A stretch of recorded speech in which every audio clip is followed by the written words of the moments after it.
Hola, ¿cómo les va?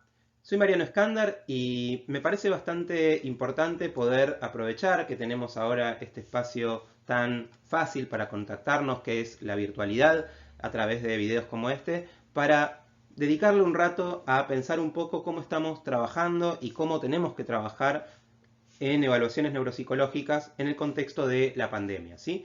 Esta inquietud viene un poco de la mano de consultas de varios alumnos de diferentes cursos de posgrado, de colegas y también algún que otro intercambio a través de las redes sociales en el cual no siempre he estado de acuerdo con los criterios de otros profesionales.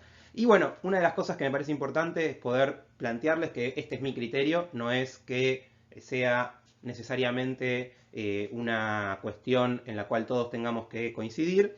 Sí voy a destacar cuando algunas de estas cuestiones están basadas en experimentos o en alguna clase de dato puntual, que ahí sí ya no es más mi criterio, es una cuestión vinculada con lo que dicen los números. Antes de eso me parece importante presentarme. Para los que no me conozcan, soy el director de la Fundación de Neuropsicología Clínica y además soy docente universitario y tengo un podcast que a los que les interese pueden entrar. Acá tenemos los datos en la pantalla, pero además voy a dejar en la descripción del video también los links.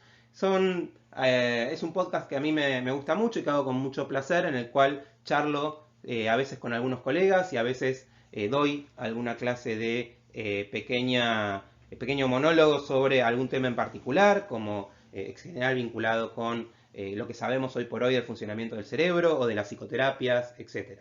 Así que, pasada esta publicidad que quería hacerles porque es un proyecto en el cual tengo puesta bastante energía, vamos ahora sí a hablar de las evaluaciones neuropsicológicas durante la pandemia.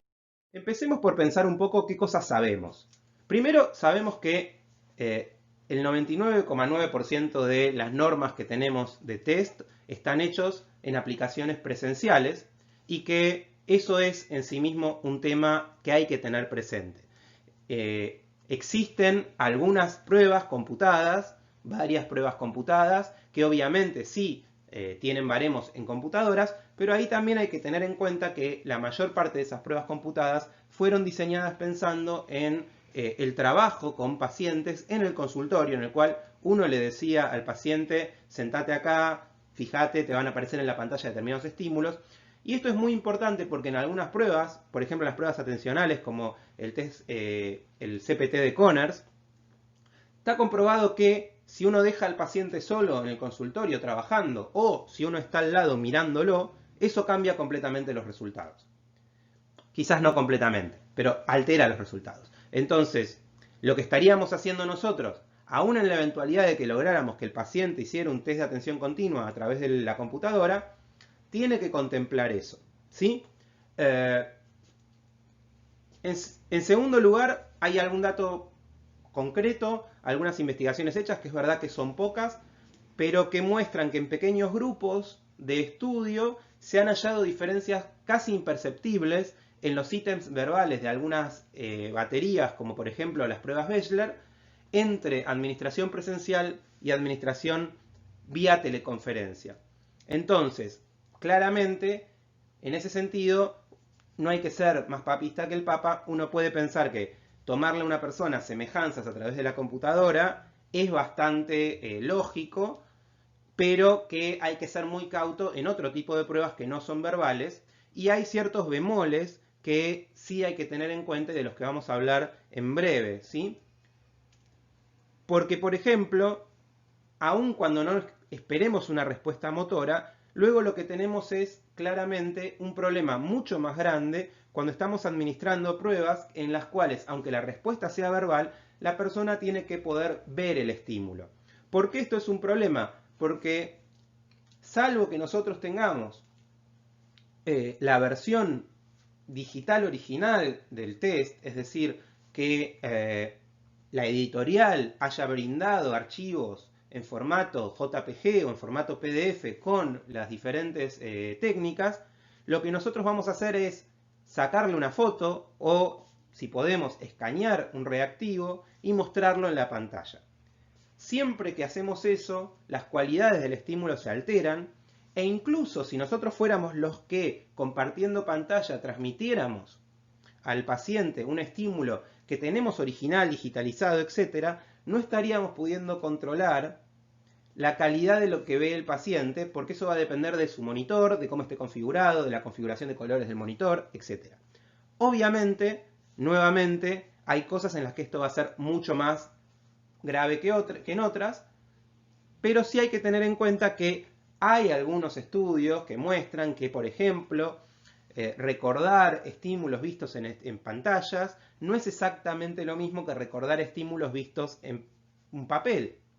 No es que necesariamente esto vaya a ser un antes y un después, que vaya a ser que un paciente que íbamos a diagnosticar con una demencia, después lo diagnostiquemos como una persona sin dificultades, pero en cuestiones sutiles puede influir. Piensen que en este sentido una pantalla tiene brillo, tiene luz, una pantalla tiene cierto tipo de distractores, sobre todo porque es muy difícil que nosotros logremos que lo que vea el paciente en pantalla sea solamente la imagen y no ningún otro estímulo, el relojito, una carita, nuestra cara en el video, lo que sea. Entonces, todo eso son alteraciones del estímulo que hacen que uno tenga que contemplar estas cuestiones. Y en ese sentido, un poco lo que me parece muy importante, tanto con esto como con los ítems verbales, que es la dependencia del contexto de evaluación. ¿Qué tanto yo puedo garantizar todo lo que está alrededor de la evaluación? Que no incluye solamente que el paciente esté en un lugar tranquilo donde no se escuchen ruidos, porque eso incluso nos puede pasar en nuestro propio consultorio, que de repente uno tenga un estímulo, esté en el medio de una evaluación y tenga un estímulo externo que venga a interrumpir porque alguien tocó una bocina, o cosas que en realidad, si bien serían ideales poder evitar, claramente en muy pocos lugares uno puede tener la garantía de que nada lo va a interrumpir nunca, pero cosas que son mucho más frecuentes en la virtualidad, como por ejemplo interrupciones de otras personas de la familia, como caídas del sistema de internet. Justamente antes de grabar este video yo estaba teniendo una supervisión con una colega y justamente hablando de la evaluación virtual, en un momento ella se me trabó el audio y después volvió. Entonces le cuento, mira, justo recién vos me estabas hablando y se me trabó y me perdí 5 palabras. Imagínate que eso nos pasa durante una evaluación. Y que no nos pasa una vez, sino que nos pasa 3 o 4. Obviamente uno se da cuenta que esto pasó y puede eventualmente decir, anulo la prueba. Pero es un tema ese, porque cada vez que uno anula una prueba tiene un paciente que trabajó y que se cansó y al cual hay que tomarle otra prueba, tiene que buscar otra prueba que sirva, que sea adaptable también al formato digital, o sea que la parte de conectividad es un tema importante. Otro tema importante es la calidad de la cámara. Yo necesito ver al paciente, no verle la cara nada más, verlo al menos la mitad del cuerpo como estoy yo ahora. Para eso necesito que la cámara tenga una cierta calidad, que el paciente se pueda poner a una cierta distancia a trabajar, porque para mí es importante en las observaciones de la toma poder ver ciertas cuestiones mínimas del contexto del paciente, de los movimientos del paciente, porque es parte de la evaluación. Obviamente me importa la calidad del audio. Yo acá, ustedes me escuchan bien porque estoy grabando con un micrófono, un señor micrófono, ¿sí? Acá se los muestro. Si el paciente está con un celular, depende de la calidad del celular, es algo que va o no a influir. Todo esto hay que tenerlo en cuenta. No son cuestiones que hacen que sea imposible evaluar a distancia, pero sí son cuestiones que hay que contemplar, que uno no puede pensar que simplemente con que los dos tengamos internet alcanza. Y obviamente cuanto más se juegue en cuestiones sutiles, como los tiempos de respuesta, o como, por ejemplo, si yo estoy evaluando articulación fonológica, ¿no? Articulación verbal, y me interesa ver cómo pronuncia el paciente, bueno, la calidad del audio tiene que ser buena, no me alcanza con entender el sentido de lo que el paciente me dijo, tengo que poder escuchar con mucha precisión. Y obviamente, todo lo que tenga una respuesta motora, cubos, copia de dibujos, hacer trabajar con cartas, torres de Hanoi, lo que fuera, todo eso obviamente sale del mapa. Es verdad que en la mayoría de los casos uno puede encontrar pruebas de ordenador, de computadora, en las que puede hacer eso, pero ahí ya tenemos que no nos alcanza con que nosotros tengamos la prueba, tenemos que lograr que el paciente lo haga. En ese sentido tenemos una opción que nos sirve siempre que siempre que la prueba no requiera una cuestión muy estricta en cuanto a los tiempos, que es que tanto el Zoom como otras plataformas permiten darle a la persona con la que uno está hablando el uso de los recursos de la computadora, es decir, que alguien nos maneje nuestro mouse, por ejemplo. Entonces uno podría poner un test como una torre de Hanoi o como un Wisconsin en la pantalla y pedirle a la persona que lo ejecute, ¿sí? Que lo use. ¿Por qué no hacerlo con test de atención, como por ejemplo un CPT o un TOBA o cualquier test computado?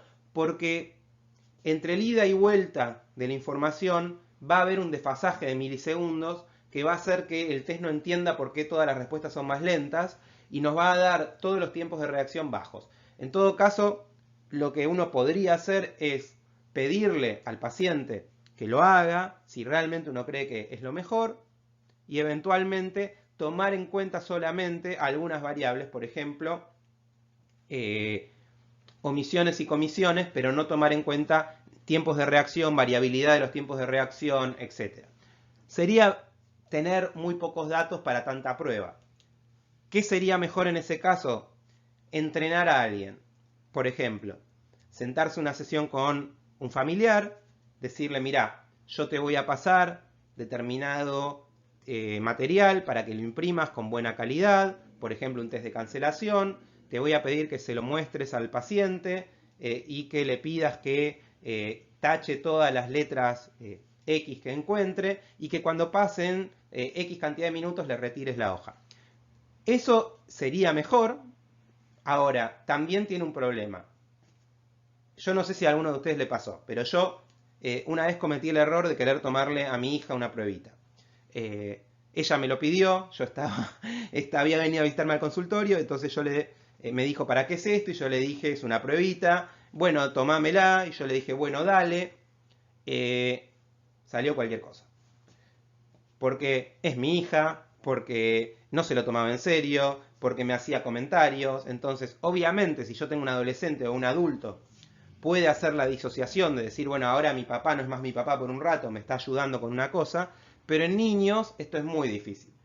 Tomarle alguna técnica a alguien conocido es muy difícil. Entonces, eso le va a pasar a los papás y por otro lado, obviamente no lo van a poder hacer tan bien como lo podría hacer una persona con entrenamiento. ¿Qué otras cosas sabemos? Un poco esto se los decía, las pruebas están pensadas en general para administraciones presenciales y sí tenemos una cantidad de pruebas que están en el mercado pensadas para que la persona se loguee y la realice con conexión a internet. En niños tenemos una opción bastante buena en ese sentido que tiene Baremos de Buenos Aires, que es, además de Montevideo, que es la Vanedi. Es una prueba que no es un chivo, de hecho yo confieso que no la usé nunca, así que no sé si es buena o mala. Me han llegado buenos comentarios de que es buena, pero eso es todo. Pero es la única prueba que yo conozco para niños y adolescentes en español con baremos locales. Ahora, aun si uno dejara de lado el tema de la baremización, tendríamos que tener en claro que casi no hay muchas pruebas que estén disponibles en español. Para adultos también hay algunas, pero son pocas, y que el costo de la evaluación a veces hace que sea complejo su utilización en determinados contextos.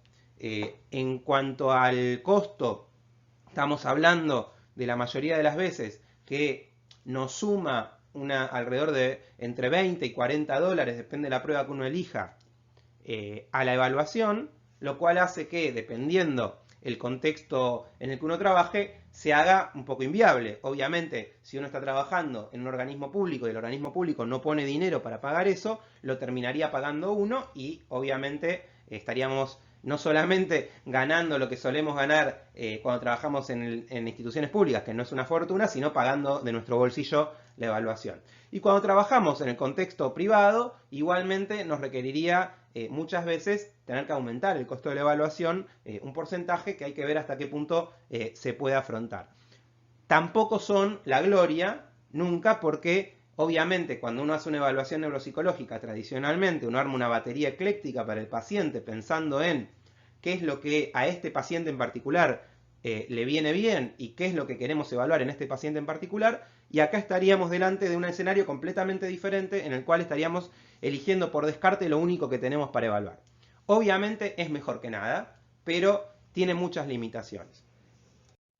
La última cosa que sabemos y que me parece que es la más importante es que evaluar en neuropsicología no es sumar puntaje. ¿Qué quiero decir? Cuando uno evalúa, la parte psicométrica ocupa un rol de cierta relevancia, porque obviamente para mí, cuando un paciente tiene puntajes relativamente cercanos a la media, no me resulta tan sencillo saber si tiene o no un cierto problema, y para eso poder buscar en una tabla exactamente la edad que tiene, los años de escolarización que tiene, etc., me va a venir muy bien. Pero lo que ha hecho la neuropsicología una disciplina centenaria con un montón de prestigio es que los neuropsicólogos nos especializamos en tener en claro qué patrones de respuesta son consistentes con determinado tipo de alteración cognitiva o de determinado tipo de lesión. Entonces, desde el punto de vista cualitativo, claramente la mayoría de los problemas que hemos visto no están, pero aparecen otros. Es decir, no puedo tener, si no tengo un sistema de cámaras muy bien armado, no puedo tener la observación que me gustaría del paciente, necesito buena calidad de audio, etc. Pero al mismo tiempo, si yo le planteo al paciente determinado tipo de tareas, de ejercicios, aunque no sean pruebas con baremización, me puede permitir ver la emergencia de determinado tipo de patrones sintomáticos que me van a resultar característicos de determinados problemas. Claramente yo no necesito un baremos para darme cuenta que un paciente acaba de cometer una parafasia semántica o que un paciente tiene un movimiento en espejo o cosas por el estilo. Entonces, cuando yo sé de neuropsicología lo suficiente como para poder evaluar la semiología de un paciente, el poder verlo a través de una pantalla me permite hacer muchas apreciaciones diagnósticas y muchas cuestiones de evaluación muy interesantes. Ahora, claramente, este perfil neuropsicológico al que nos hemos acostumbrado y que nos demandan muchas veces los derivadores, en el cual tenemos un grafiquito con todos los puntajes y todas las alturas de las barritas, y bueno, todo eso se sale de esta cuestión tan cualitativa, va a necesitar una cantidad de pruebas, etcétera, que es complicada y que obviamente no siempre vamos a poder realizar. Entonces, mis recomendaciones. En el caso de la posibilidad de evaluar tanto a distancia como de forma presencial, por ejemplo, acá en Buenos Aires en este momento los psicólogos estamos autorizados a trabajar y lo hacemos siempre que lo consideramos oportuno, yo creo que lo ideal es que la evaluación sea mixta. Tomar de forma online todos los test que tienen tanto un input como una respuesta verbal, porque en ese sentido creo que no solo puede llegar a ser igual de bueno que presencial, sino que puede ser mejor que presencial, porque como nosotros ahora presencialmente tenemos que tener un barbijo y una mascarilla adelante, y el paciente también tiene que tener al menos el barbijo, escucharlo hablar puede ser más difícil ahora en persona que por camarita. Entonces, posiblemente sea mejor y sea más fluida una charla entre dos personas sentadas en el living de su casa, pero sin tener que usar elementos de seguridad, que lo que sucede cuando tenemos que utilizar elementos de seguridad. Entonces, hacemos eso y cuando el paciente llega al consultorio, con la mascarilla, con la distancia, con la esterilización de materiales, hace cubos, hace lo que tenga que hacer. Incluso si nosotros necesitamos que haga un CPT, lo hacemos pasar a la computadora, que esterilizamos el teclado, se sienta en la computadora, mantenemos 2 metros de distancia y el paciente hace el test de atención. Pero me parece que eso permite además que el paciente minimice riesgos porque va a tener que venir a vernos personalmente una menor cantidad de veces y eso obviamente es ideal para que se arriesgue a contagiarse en el circular por la ciudad lo menos posible. Entonces, si el paciente no es un paciente de altísimo riesgo y puede acercarse al consultorio y ustedes están en una localidad donde eso está permitido legalmente, me parece que la combinación es lo ideal. Por otro lado, seamos sinceros con nosotros mismos y pensemos qué tan útil y qué tan necesaria es la evaluación ahora. Yo creo, honestamente, que se mezclan mucho dos cosas. Por un lado, uno tiene una fuerza de inercia, de costumbre. Cada vez que un pacientito chiquito con problemas académicos me venía a consultar, yo lo primero que hacía era tomar un test de inteligencia y me sale seguir haciéndolo. Y por otro lado, tenemos que todos somos seres humanos y tenemos cierto tipo de necesidades económicas que hacen que uno diga, bueno, me llama un paciente para que lo evalúe y decirle, mira, lo dejamos para dentro de 6 meses, me significa a mí resignar hoy por hoy un ingreso que por ahí necesito y es válido. No digo que nadie o que la mayoría de nosotros ponga eso por encima del bienestar del paciente, pero inconscientemente en nuestras decisiones, lamentablemente, todo juega, ¿no? Entonces, quizás hagamos más fuerza porque determinada cuestión sea lógica en lugar de otra, ¿no? Entonces, esa es otra cuestión que hay que tener en cuenta y en ese sentido tenemos que preguntarnos, ¿para qué evaluamos? Y en ese para qué es, yo necesito ese dato para qué. El paciente necesita ese dato para qué. Está por someterse a una cirugía, entonces tenemos que tener un pre y un post. Perfecto, hay que evaluarlo. Pero también hay que evaluarlo bien, porque si no, ¿para qué me va a servir ese pre? Entonces, me pongo todos los elementos de seguridad necesarios, pero trato de que las pruebas que son presenciales, tomarlas presenciales. ¿Por qué? Porque si yo voy a hacer eso, porque realmente para el paciente esa evaluación es tan importante, después dudar de si el resultado era válido o no, porque lo tomé de una manera que no era tan canónica, y bueno, en el fondo lo que compenso por un lado lo estoy perdiendo por el otro. Entonces, eso desde ya. El paciente no sé cómo intervenir, no sé realmente cómo ayudarlo, necesito tener una evaluación para saber cómo ayudarlo, ok, se hace. Ahora, también hay muchos casos donde esto no es tan así. A mí me gustaría tener más claras algunas cosas, pero también sé más o menos por dónde vienen, sé que puedo utilizar determinado tipo de estrategia de intervención que va a ser beneficiosa, le resulte luego al paciente un número en una evaluación u otra. Entonces, todo eso me parece que hay que contemplarlo y ser sinceros con uno mismo y con el paciente. Y por otro lado, también tener en cuenta que eventualmente uno tiene que pensar que si uno tiene serias limitaciones para evaluar, seguramente va a tener serias limitaciones para intervenir. Entonces, si yo tengo tantas limitaciones para evaluar que luego tampoco voy a poder administrarle al paciente un programa de estimulación, ¿para qué lo estoy evaluando tan urgente si igual no lo voy a poder ayudar? Entonces, seamos sinceros y posterguemos hasta el momento en que se pueda evaluar con más seguridad todas aquellas evaluaciones que realmente no tengan cierta urgencia o eventualmente hagamos evaluaciones más sencillas, pero que luego no impliquen que uno tenga que volver a evaluar.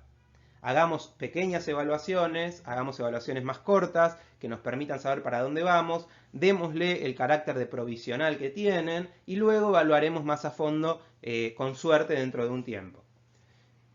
Por otro lado, en ese sentido, todo lo que yo evalué cuantitativamente con pruebas cuyas normas estaban pensadas para evaluar de forma presencial, tengo que tomarlas con cierta precaución. Esa precaución es muy importante que además tenga un signo. ¿A qué me refiero con un signo? Si yo creo que el hecho de que la prueba haya sido virtual puede haber influido, en general va a resultar bastante intuitivo comprender si la manera en que puede haber sido afectado fue de forma intuitiva para un lado o para el otro. Es decir, yo puedo pensar que el haber estado en su casa en lugar de mi consultorio lo puede haber distraído más, no menos.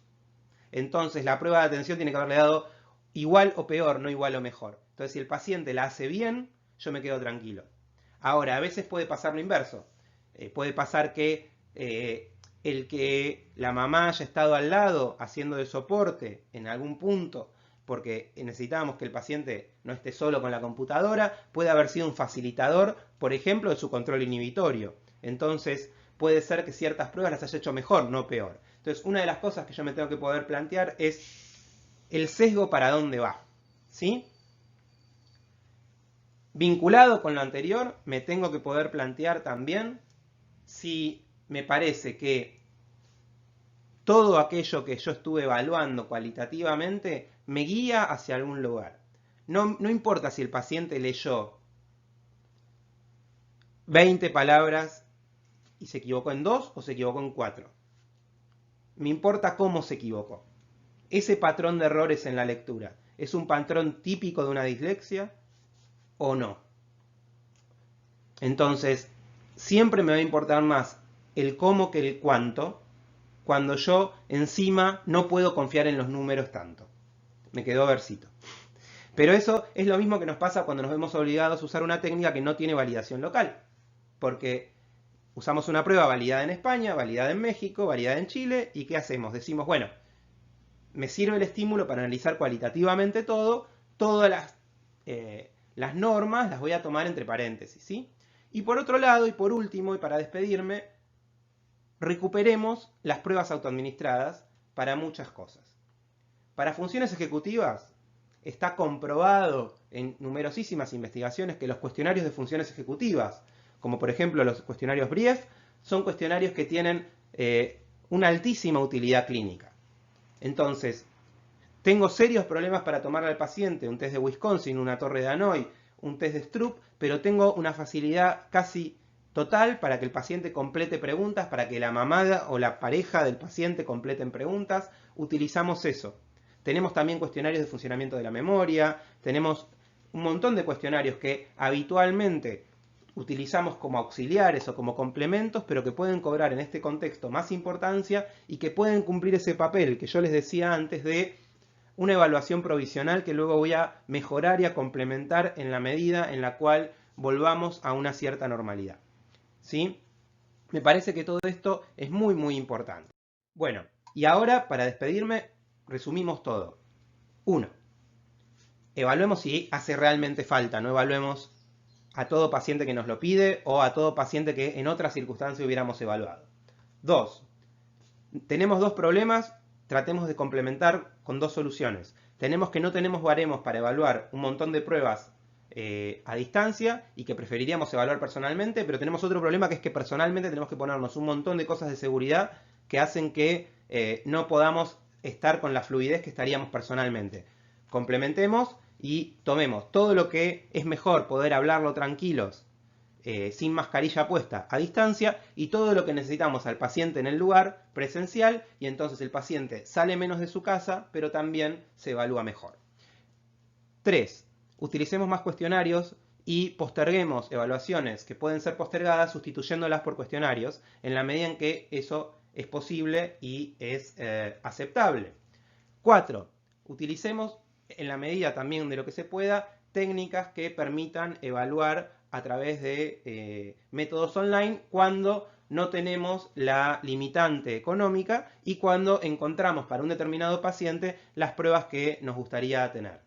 Y 5, por último, tratemos de utilizar la evaluación de una manera estratégica, centrándonos más en cuestiones cualitativas, seamos más lurianos, ¿sí? que americanos a la hora de evaluar. Dejemos un poco de lado la estadística y centrémonos en los síndromes y en la parte cualitativa, que esa muy difícilmente nos va a fallar, sea presencialmente o sea a distancia. Con eso me despido y espero que esta pequeña clasecita, pequeña charla de media horita les haya resultado útil. Hasta luego.